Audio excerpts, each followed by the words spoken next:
I would like to address that a lot of governments and people around the world like me, we believe that 100% renewable goal is achievable and it can be done.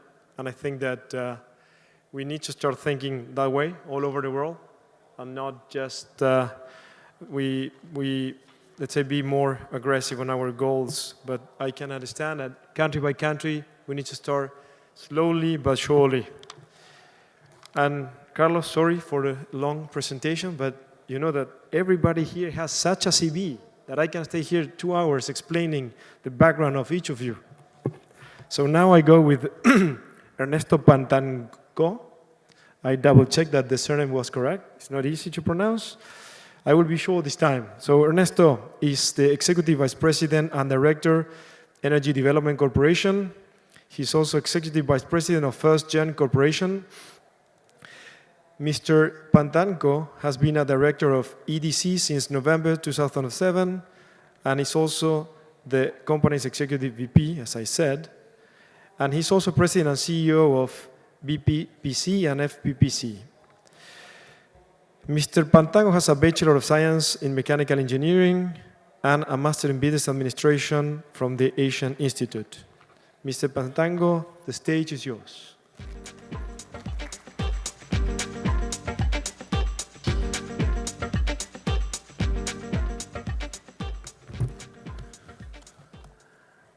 Thank you, Mr. Asheroff. Just quickly moving forward, really, I just wanted to give a brief background as to the company we work with, or the company I represent. Actually, we were very particular, and I have a quote to what your chairman mentioned earlier about our chairman's message to the stockholders, which shows our company's commitment to clean and renewable energy. In effect, we account for 2,974 megawatts, and we represent 23% of the country's installed generating capacity. We're in multiple areas. Yesterday, I talked about our natural gas leg or component. Today, we'll be talking about EDC, which is really the former, and I'll refer to Charlie here because it was formerly under PNOC as PNOC EDC. It was privatized in 2007, and our group won. And so, in effect, PNOC EDC, or EDC currently, we account for about 1,455 megawatt of total geothermal, 1,169, sorry. And we now have expanded of 150 megawatt wind. We understand it's still the largest single installation of wind, a wind farm in one particular area, one project. We have 132 megawatt of hydro, Pantabangan. We ventured into solar, although small, currently at 4 megawatts, giving us a total 1,455. If you will bear with me, I'll just go through some of the basics of geothermal, because then you'll understand the emphasis that I will put on at the end of the slide. In gist, geothermal energy can be simplified as to a boiling pot over a fire. You have the heat source on the bottom, you have heated rocks, you have the cap rock, which prevents the steam from leaving, and of course you have to drill in order to get to the steam.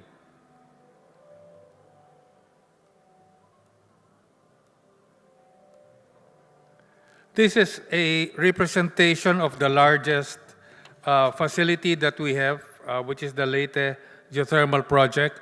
It's the world's largest wet steam field with over 700 megawatts of capacity. It's been operating ever since 1972. The reason why we were able to sustain the development of this is really through the efforts, pioneering efforts of PNOC EDC in reinjection, wherein which we reinject the fluids after we extract the steam. And this has somehow refurbished the reservoir to such an extent that even today, 30 years later, we still continue to operate. Those are the list of power plants that are currently located in that area. A typical geothermal field setup In effect, we extract geothermal fluid, which is steam and brine, at 320 degrees. It goes through our separators, going to the power plant at 180 degrees. The brine gets separated through the separators and gets re-injected back into the ground, whereas the steam goes to the power plant at about 180 degrees C, and with that, it's condensed and returned back through the injection pumps through the geothermal brine injection wells that we have throughout all of our 5 major sites. The advantage of this is that it's really a continuing process wherein which we extract less, and you could say it's renewable. I just want to highlight another point, which is a typical well that is drilled by us on a regular basis. We start off with a 26-inch hole. We go down 103 meters. Then we put in a casing. Then we go 17.5-inch hole with an 805, close to a kilometer with a 13-inch casing. And then we go all the way to 1.8 kilometers with a 12 1/4 inch hole in order to come out with our bottom casing. And last but not least,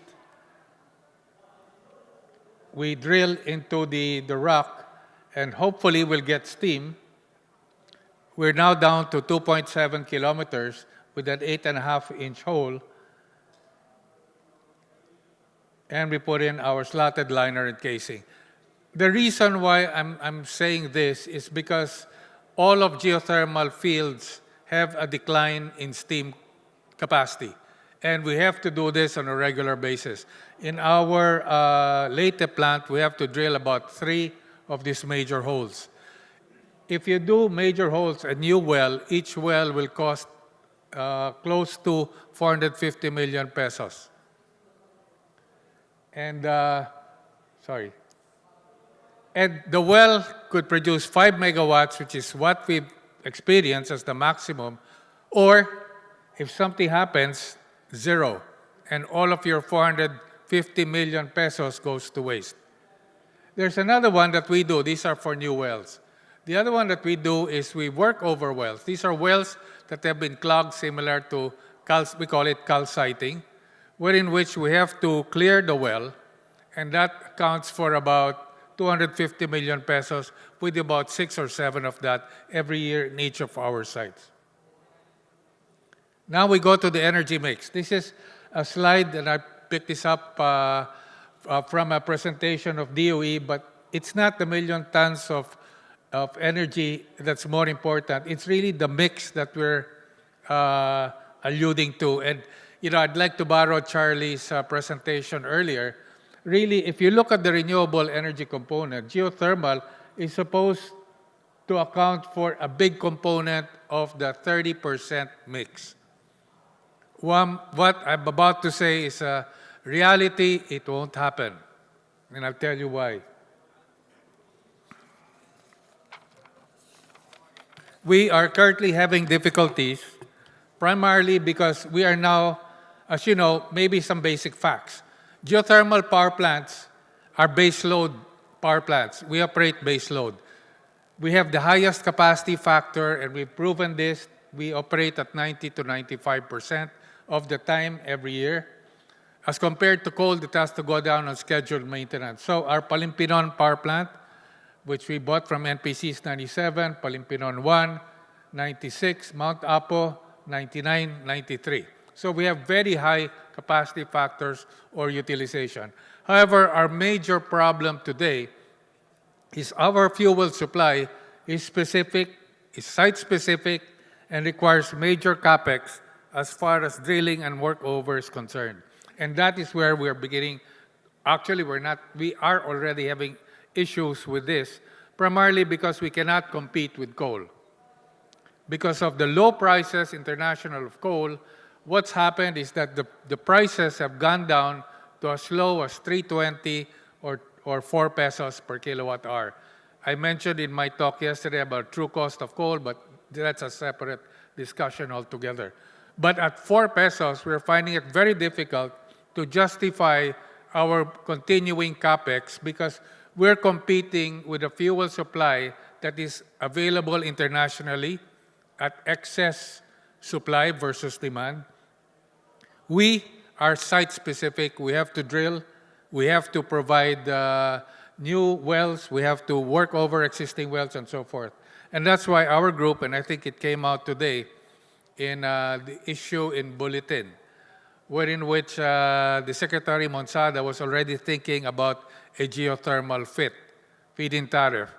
The geothermal fit that we are looking at is 6 pesos. The reason for this is that we want this fit in order to promote new renewable projects to come on stream. To give you an idea, you need at least 3 wells or an investment of 1.2 billion just to check if your site has steam.